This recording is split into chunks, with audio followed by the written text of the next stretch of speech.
En cierta ocasión, hace ya mucho tiempo, vi un fantasma. Y luego, 4 años después, vi otro.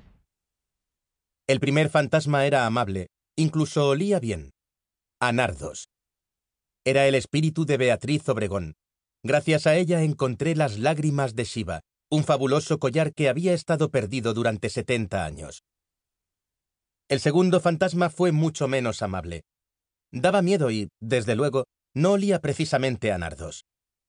Tuve un desagradable encuentro con él en la mansión Kraken, poco después de oír hablar por primera vez del Círculo Escarlata, una oscura y siniestra secta tan antigua como el tiempo. Eso ocurrió en el verano de 1973, 4 años después de mi estancia en Villa Candelaria, el hogar de mis tíos y mis primas, los Obregón. Mis primas, las 4 flores: Rosa, Margarita, Violeta y Azucena. Cuántas cosas aprendí de ellas durante aquel verano de 1969 en Santander, cuando un ser humano pisó por primera vez la luna. Sobre todo Violeta. Ella me enseñó los secretos del corazón. Fue mi primer amor, un romance adolescente que duró menos de lo que dura un verano, pero que dejó una huella indeleble en mí. Violeta y yo nos quisimos durante las 2 últimas semanas de agosto del 69. Después, a comienzos de septiembre, tuve que regresar a Madrid y nos separamos. Al principio, nos escribíamos cartas con frecuencia, como mínimo una cada semana. También hablábamos por teléfono, pero solo de vez en cuando, porque las conferencias eran caras. Eso fue así durante más o menos el primer año de nuestra separación. Pero poco a poco, las cartas y las llamadas se fueron espaciando, hasta que al cabo de un tiempo cesaron por completo. Teníamos nuestras propias vidas y estábamos muy lejos el uno del otro. Era imposible que una relación así prosperase. Además, la última vez que hablamos por teléfono, discutimos. Ella se enfadó conmigo y casi me colgó. De modo que perdimos el contacto, aunque yo no llegué nunca a olvidarla. Es imposible borrar de la memoria a tu primer amor.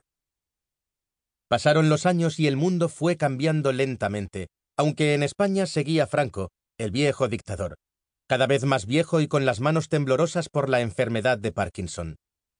Sin embargo, el país comenzaba a despertar de su larga siesta.